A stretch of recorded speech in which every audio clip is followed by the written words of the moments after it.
오늘 우리에게 주시는 하나님 말씀입니다. 로마서 8장 5절에서 6절까지 말씀 함께 봉독합니다. 자리에서 일어나셔서 로마서 8장 5절에서 6절까지 말씀 함께 봉독합니다.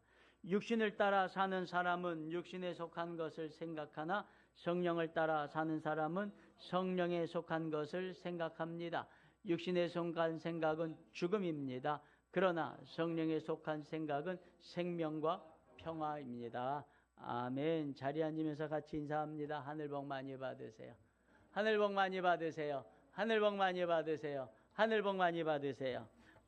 오늘 말씀은 성령님을 기쁘시게 해야 할 때입니다라는 말씀으로 함께 은혜를 나누겠습니다. 오늘은 성령 강림절입니다. 성령 강림절을 맞이하여서 성령님이 기쁘신 것이 무엇인지를 한번 생각해 보고자 합니다. 우리는 매일의 삶 속에서 크고 작은 일들, 어떤 일을 선택할 때 반드시 기준이 있습니다. 어떤 기준으로 누구를 이롭게 할 것인가를 생각하면서 선택을 합니다. 그러나 우리가 잘 알아야 될 것이 있습니다. 내가 선택하는 것처럼 보일지 모르지만 여러분, 사실은 내가 선택하지만 이 선택의 결과로 인하여서 기뻐하는 존재들이 있다고 하는 사실을 알아야지 되는 것입니다. 우리를 다스리는 영은 두 가지 영이 있습니다. 첫째는 하나님의 영이신 성령님이 있고, 둘째는 악한 사탄 마귀의 영들이 있습니다. 여러분, 그래서 어떤 쪽을 선택하느냐에 따라서 하나님의 성령이 기뻐하시기도 하고 악한 영인, 악령인 마귀가 기뻐하는 선택을 우리가 할 수도 있다는 사실을 알아야지 되겠습니다. 여러분, 그래서 오늘 성경 말씀은 악한 영이 기뻐하는 것을 선택했을 때는 어떤 결과가 있고, 하나님의 영이신 성령님이 기뻐하시는 것을 선택하실 때는 어떤 결과가 있는지에 관하여서 너무나도 분명하게 말씀을 하고 계십니다. 오늘 성경 말씀 다시 한번 같이 읽겠습니다. 로마서 우리 8장 5절 6절 말씀 다시 한번 읽겠습니다. 육신을 따라 사는 사람은 육신에 속한 것을 생각하나 성령을 따라 사는 사람은 성령에 속한 것을 생각합니다. 육신에 속한 생각은 죽음입니다. 그러나 성령에 속한 생각은 생명과 평화입니다. 예, 성령을 따라서 성령이 주시는 생각을 가지고 그것에 의하여 살아가는 사람이 있고, 육신의 생각을 따라서 육신의 것을 선택하여 살아가는 사람이 있다는 것입니다. 여러분, 여기에서 보면은 말씀이에요. 악령의 이야기도 없고 마귀의 이야기도 없어요. 그러나 이 말씀을 놓고 왜 성령의 선택과 악령의 선택, 성령이 기뻐하시는 것, 악한 마귀가 좋아하는 것을 선택하는 것이라고 유추할 수 있냐면은요, 악한 마귀는 이렇게 이야기합니다. 네 마음대로 해. 네 뜻대로 해. 네 욕망, 여기서 육신의 소욕이라는 것은 무엇입니까? 우리의 욕구와 욕망, 네 마음의 욕구를 따라서 마음껏 살아. 마귀는 이렇게 이야기합니다. 여러분, 그렇기 때문에 우리는 마귀의 생각이 무엇인지를 어떻게 할 수 있냐면요, 육신의 일을 따라서 살아가게 만들어서 선택하는 것들은 다 마귀가 주는 생각이다, 이렇게 여러분 생각을 해야지 되는 것입니다. 그래서 육신을 따라 살아가는 사람은 결과적으로 어떻게 합니까? 죽음에 이르게 된다고 오늘 성경은 말씀을 하고 있습니다. 죽음은 무엇입니까? 파괴입니다. 멸망입니다. 육신은 무엇입니까? 이 7절 말씀에 육신에 속한 생각은 하나님께 품는 적대감입니다, 이렇게 이야기를 하고 있습니다. 무슨 말입니까? 육신대로 살아가는 것은 하나님을 대적하는 것이고 하나님과의 관계가 완전히 파탄나고 깨지는 삶이라고 이렇게 말을 하고 있습니다. 그래서 8절에 육신에 매인 사람은 하나님을 기쁘게 해드릴 수 없다라고 이렇게 말씀을 하고 있습니다. 육신의 삶은 무엇입니까? 정욕대로 살아가는 거예요. 내 뜻대로 살아가는 거예요. 내 마음대로 살아가는 것이 육신을 따라서 살아가는 삶이고 생각 아니겠습니까? 여러분, 그러나 우리가 여기서 한번 생각해 봐야 될 것이 있습니다. 여기서 말하는 육신대로 따라가는 삶, 육신의 생각을 쫓아서 살아가는 삶은 과연 무엇인가? 1차적으로 우리의 육신의 정욕을 따라가서 살아가는 삶을 이야기하는 것입니다. 여러분, 그래서 당연히 하나님이 싫어할 수밖에 없는 거죠. 여러분, 그러나 육신을 따라가는 삶에는요, 두 가지 모습이 있다는 사실을 우리가 알아야지 되는 거예요. 육신을 따라가는 삶은 하나님을 인정하지 않는 삶인 것입니다. 하나님이 없는 삶인 것입니다.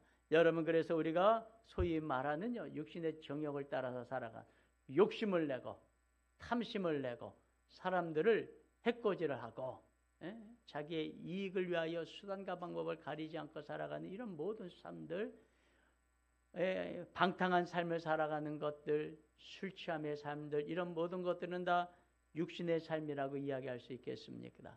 여기에는 하나님을 의식하지 않는, 하나님을 생각하지 않는 삶인 거예요. 그러나 또 다른 한편으로 오늘 로마서 8장에서 이야기하고 싶은 육신에 속한 생각은 무엇입니까? 우리가 성경을 읽다가 보면은요, 로마서 5장부터 7장까지 사도 바울이 어떤 고민, 어떠한 배경이 하여 8장에 나왔는지를 살펴보면 알 수가 있습니다. 사도 바울이 이런 고민을 합니다. 마음속으로는 참 율법을 지키고 선하게 살아가고 싶지만은 내 안에 또 다른 또 악한 법이 있어서 선하게 살고자 하는 법과 육신의 욕구대로 살아가고자 하는 것이 같이 안에서 싸운단 말씀이에요.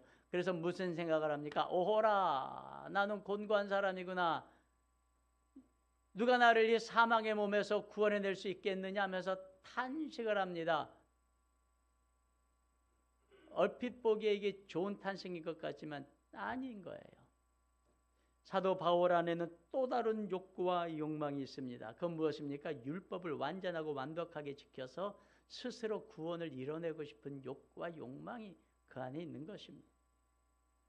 여러분, 율법은 나쁜 것이 아니에요. 율법은 하나님의 말씀이기 때문에 율법을 순종하는 것은 좋은 것입니다. 그러나 율법주의는 나쁜 거예요. 율법주의가 왜 나쁩니까? 내가 율법을 완전하게 지켜서 스스로 구원을 이루자고 하는 욕구에서 나온 것이 율법주의이기 때문에 그런 것입니다. 여기에도 하나님이 없잖아요. 누가 율법을 완전하게 지킵니까? 내가 율법을 완전하게 지켜서 내가 구원을 이루자. 여기에도 하나님이 없습니다. 죄를 짓는 것에도 하나님이 없지만 율법을 통하여 스스로 구원을 완성시키고자 하는 욕구 안에도 하나님이 없는 거예요. 그래서 육신을 따라 살아가는 사람은 두 가지 모습으로 나타나는 거예요. 한 가지는 정욕을 따라서 살아가는 사람, 하나는 율법으로 구원을 이루려고 하는 이 양쪽 극단은 다 육신을 따라가서 살아가는 삶이기 때문에 그 삶에는요, 결국 죽음을 이루는 거예요. 죽음은 무엇입니까?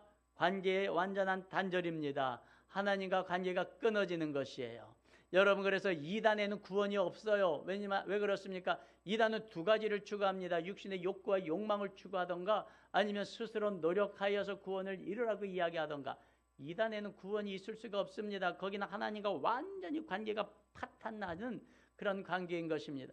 여러분, 어떻게 할 수 있습니까? 성령을 쫓아서 살아가는 삶은 생명과 평화가 그 안에서 차고 넘친다고 하지 않습니까? 여러분, 이단 안에는 생명이 없습니다. 왜 그렇습니까?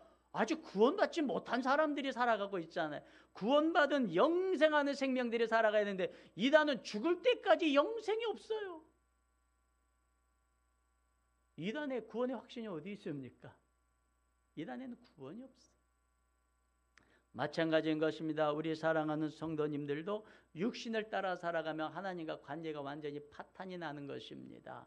어느 쪽을 선택하든지 죄의 삶을 선택하든지 율법으로 스스로 완성시키려고 하는 삶을 살아가든지 하나님과 관계가 완전히 파탄이 나서 구원에 이르를 수가 없습니다. 여러분, 하나님과의 관계만 파탄이 납니까? 그것이 왜 죽음입니까? 거기에는 인간관계도 파탄이 나기 때문에 그런 것 아니겠습니까? 여러분, 죄를 지으면은요, 당연히 관계가 파탄나죠. 율법으로 완성을 하려고 해보세요. 사람들을 끊임없이 정죄하고 비판하고 판단하고 그런 인생을 살아가야 되기 때문에 인간관계는 이 짝이든 저 짝이든 다 파탄나게 되어져 있습니다. 여러분, 인생에서 가장 지옥은 무엇입니까? 관계의 파탄인 거예요.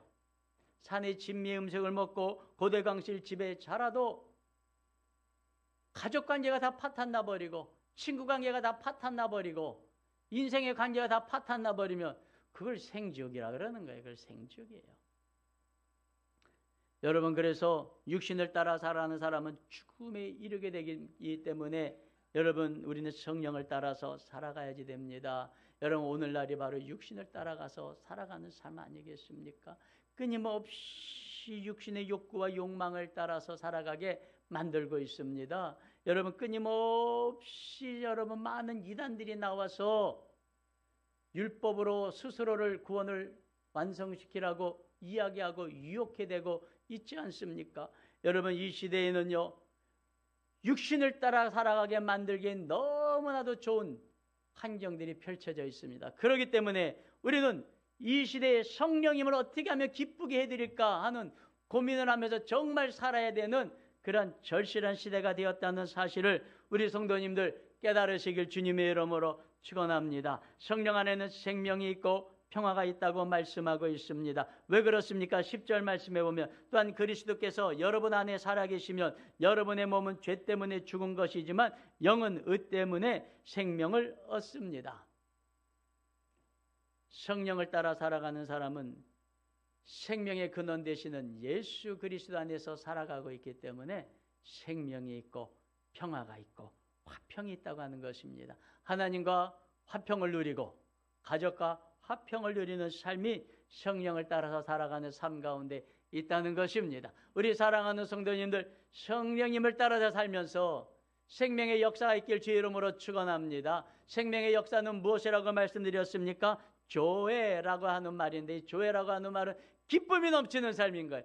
풍성한 삶인 것인 거예요. 희망이 넘치는 삶인 것이에요. 이것을 조회, 생명이라고 이야기를 하고 있는 것입니다. 화평이 넘칩니다. 평화가 넘칩니다. 화목이 넘칩니다. 여러분, 환경은 힘들고 어려웠지만 말씀이요, 가족 가운데 평화가 넘치고 형제 가운데 평화가 넘치고 하나님과의 관계에서 오는 평화가 그 삶 가운데 차고 넘치게 되는 것입니다. 우리 사랑하는 성도님들, 성령을 따라서 살아가면서 생명과 평화가 넘치는 인생 되시기를 주님의 이름으로 축원합니다. 그러면 우리가 어떻게 성령님을 기쁘시게 하는 삶을 살아갈 수 있을까요? 어떠한 삶을 사는 것이 성령님을 기쁘게 하는 삶일까요? 요즘에 제가 비서를 하나 고용을 했어요. 비서가 하나 있었으면 좋겠다 하는 생각을 했었는데 비서를 하나 고용을 했어요. 우리 소위 말하는 AI, 챗 GPT라고 하는 거예요. 유료는 아니고 그냥 무료 버전 이렇게 쓰고 있는데 얘가 참 똑똑해요. 어떤 질문을 던져도 답을 다 줘요. 인터넷상에 있는 한글로 되어 있는 것, 영어로 되어 있는 것, 각 국어로 되어 있는 것을 자기가 알아서 다 번역을 해가지고요, 그것을 갖다가 또 깔끔하게 정리를 해서 딱 답을 줍니다. 그래서 설교 준비하는데요, 얼마나 도움이 많이 되는지 몰라요. 이번에도 그래서 질문을 했어요. 질문을요, 제가 막 던져요. 그리고 어떤 답을 주면 그 근거는 뭐냐, 구체적인 사례와 자료를 좀 뽑아와라. 그러면 얘가 알아서 차차차차차 이렇게 이걸 그림으로 그려줘 하면은요, 그 그림으로도 쫙 그려줘. 여러분, 활용하시면 너무 좋습니다. 이번에 그래서 물어봤어요. 성령님을 기쁘시게 해드리는 삶, 성령님을 기쁘게 해드리는 사람은 어떤 사람인지 전 세계에 있는 자료들 다 검색해서 한번 요약 정리해줘. 그랬더니 요약 정리를 딱 해줬어요. 제가 그걸 읽으면서 탐복을 했어요. 참 똑똑하다. 그 내용인즉슨 무엇이냐면 이웃을 사랑하고, 챗 GPT의 답입니다. 이웃을 사랑, 미워하지 말고 용서하는 삶을 살아가면 성령님께서 참 기뻐하십니다. 그렇게 답을 딱 줬어요. 여러분, 궁금한 거 있으면 이제 거기다 물어보세요. 설교 들을 필요 하나 없어. 거기다 물어보면 답을 딱 줍니다. 야, 정말 정답 나왔다. 그러고서는요, 제가 성령님께 기도했지. 성령님, 정작 성령님께 나 물어봤습니다. 성령님이 뭘 기뻐하시는지를 제가 챗 GPT한테는 물어봤는데 정작 기쁨의 당사자가 되시는 성령님께는 안 여쭤봤습니다. 정답은 성령님께 있는 줄로 믿습니다. 얘가 한 말이 맞습니까? 틀립니까? 성령님은 어떻게 생각하십니까? 하고 기도를 했더니요, 성령님께서는 100분의 1은 맞는데요. 100분의 1은 맞는데 100분의 99는 그렇게 이야기했다가는 다시 율법주의로 간다. 그건 또 다른 또 율법주의 아니냐? 내가 언제 그거 기뻐한다고 성경에 써놨냐? 그런 감동을 이렇게 주지. 그래서 설교는 기도하면서 준비해야 되는 거다. 여러분, 그래서 이거는요, 챗GPT AI가 발견해내지 못한, 제가 성령님과 기도하면서 성령님께서 주신 말씀이, 성령님께서 그런 말씀을 하시. 로마서 8장 전체를 한번 읽어보고 여러 차례 읽어보고 그 안에서 내가 무엇을 좋아하는지를 찾아내라. 그런 감동을 주셔서 읽다가 깨달았어요. 성령님께서 뭘 기뻐하시는. 오늘 잘 들으시길 주님의 이름으로 축원합니다. 그래서 율법주의에 빠지지 마시고 성령님이 기쁘시게 해드리는 참 삶을 사시길 주의 이름으로 축원합니다. 첫째, 예수님을 모시고 사는 사람을 성령께서 참 기뻐하십니다. 8절 9절에 보니 육신에 매인 사람은 하나님을 기쁘시게 해드릴 수 없습니다. 그러면서 9절에 그러나 하나님의 영이 여러분 안에 살아계시면 여러분은 육신 안에 있지 않고 성령 안에 있습니다. 누구든지 그리스도의 영이 없으면 그리스도의 사람이 아닙니다. 육신에 매인 사람은 하나님을 기쁘시게 해드릴 수 없어요. 그러나 예수 그리스도께 매인 사람은 하나님을 기쁘시게 해드린다는 거 아니겠습니까? 성령님께서 기쁘시게 해드린다는 거 아니겠습니까? 여러분, 성령님께서 가장 기뻐하시는 것이 무엇이냐면요, 저와 여러분이 예수님을 영접하는 거예요. 예수님을 마음에 모셔드리고 예수님을 내 마음의 주인으로 모시고 살아가는 것, 이거 가장 기뻐하시는 것입니다. 우리 사랑하는 성도님들, 예수님을 믿습니까? 예수님을 마음에 영접하셨습니까? 하나님이 여러분을 얼마나 기뻐하시는 줄 알아야지 되는 것입니다. 성령님이 여러분을 얼마나 기쁘시게 생각하는지 알아야 되는 것입니다. 왜 그렇습니까? 성령님께서는 스스로 자기 자신을 증언하시고 자기 자신을 이야기하시는 분이 아니시라 예수님께서 분명하게 말씀하셨습니다. 성령님께서 오시면 나에 대하여, 예수 그리스도인 나에 대하여 증언하시고 가르쳐 주시고 믿게 하실 것이다. 할렐루야. 여러분, 성령님의 제1차 관심, 성령님의 이 땅 가운데서 우리와 함께 하시는 첫 번째 목적은 무엇이냐면 저와 여러분이 예수 그리스도를 믿는 거예요. 예수 그리스도를 영접하는 거예요. 예수 그리스도를 주인으로 섬기는 거예요. 예수 그리스도를 믿고 영접하시고 모시고 살고 있다면 나는 성령님이 기뻐하는 사람인 거예요. 할렐루야. 그러나 예수 그리스도를 모시지 않고 아무리 다른 사람을, 이웃을 사랑하고 예수 그리스도를 모시지 않고 도를 닦고 수행을 해서 다른 사람을 미워하지 않는다 하면은요, 이게 성령님이 기뻐하시는 것입니까? 아니에요. 세상에서는 천사다, 법 없이 산다, 어떤 칭찬을 받는다 할지라도 예수 그리스도를 모시지 않고 있는 사람은 8절 말씀에 하나님을 기쁘시게 해드릴 수 없다. 그러나 좀 부족하더라도 말이에요. 좀 연약하더라도 말씀이에요. 좀 못났더라도 말씀이에요. 좀 성격이 좀 뭐가 낫다 할지라도 예수 그리스도를 모시고 살아가면 성령께서 기뻐하신다. 할렐루야. 여러분, 그래서 여러분은 예수님을 다 영접하신 줄로 믿습니다. 아직 안 하신 분들은 예수님을 영접하시고 예수 그리스도를 모시고 살아가는 우리 성도님들 다 되시기를 주의 이름으로 축원합니다. 두 번째로는 하나님의 사랑을 확신하고 살아가는 사람을 성령께서는 기뻐하시는 거예요. 우리가 잘 아는 말씀입니다.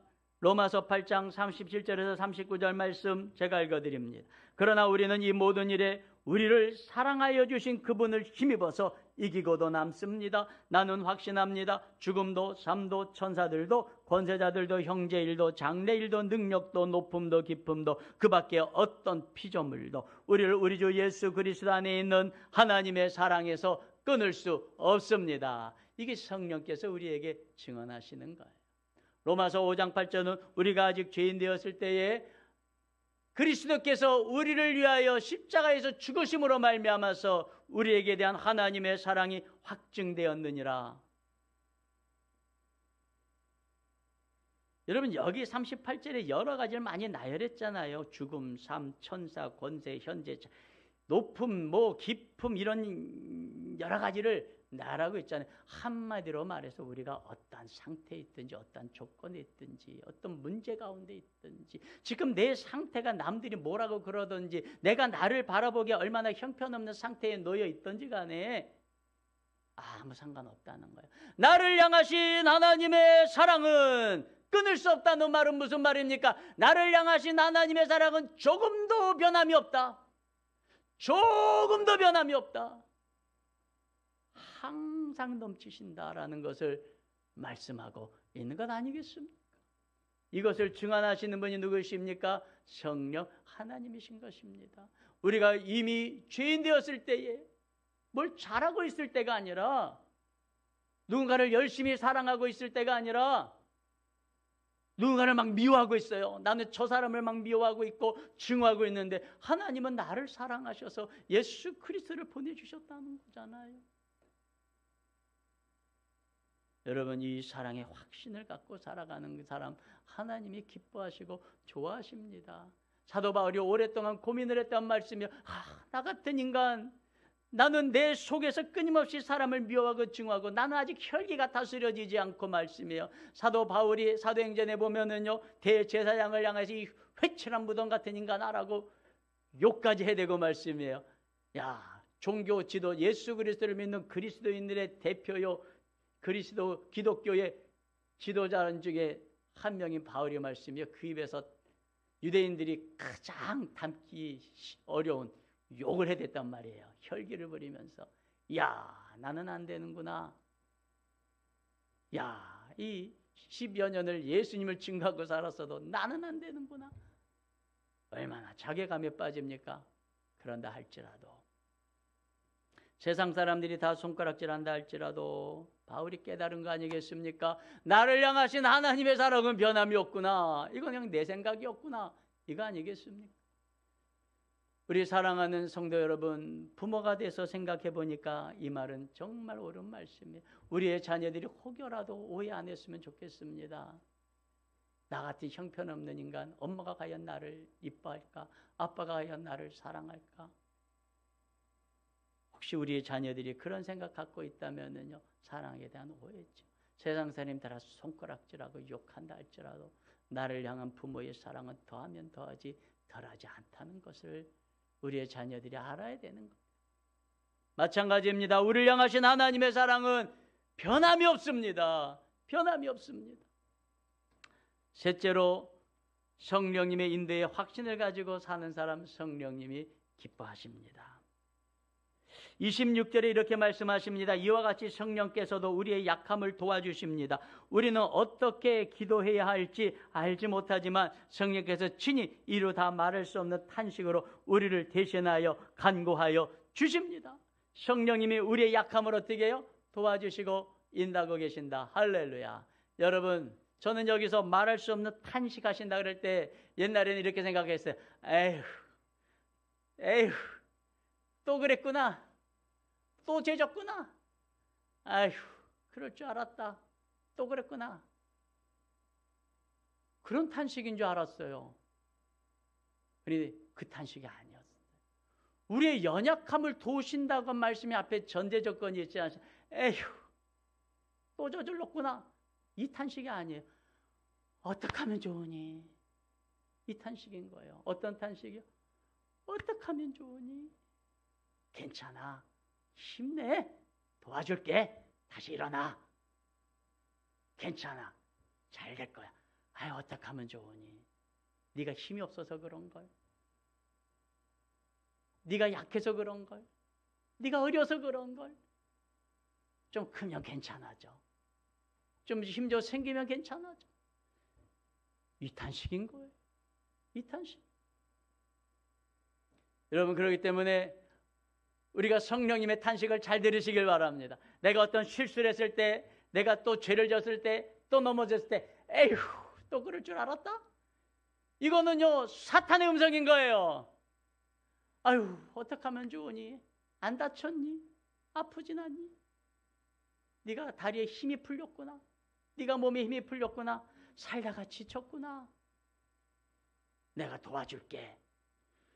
이 말씀이 성령의 음성이고 하나님 아버지의 음성인 줄 믿고 깨달으시길 주의 이름으로 축원합니다. 그래서 뭐라고 말씀하십니까? 여러분 28절에 하나님을 사랑하는 사람들 곧 하나님의 뜻대로 부르심을 받은 사람에게는 모든 일이 협력해서 선을 이룬다는 것을 우리는 압니다. 할렐루야.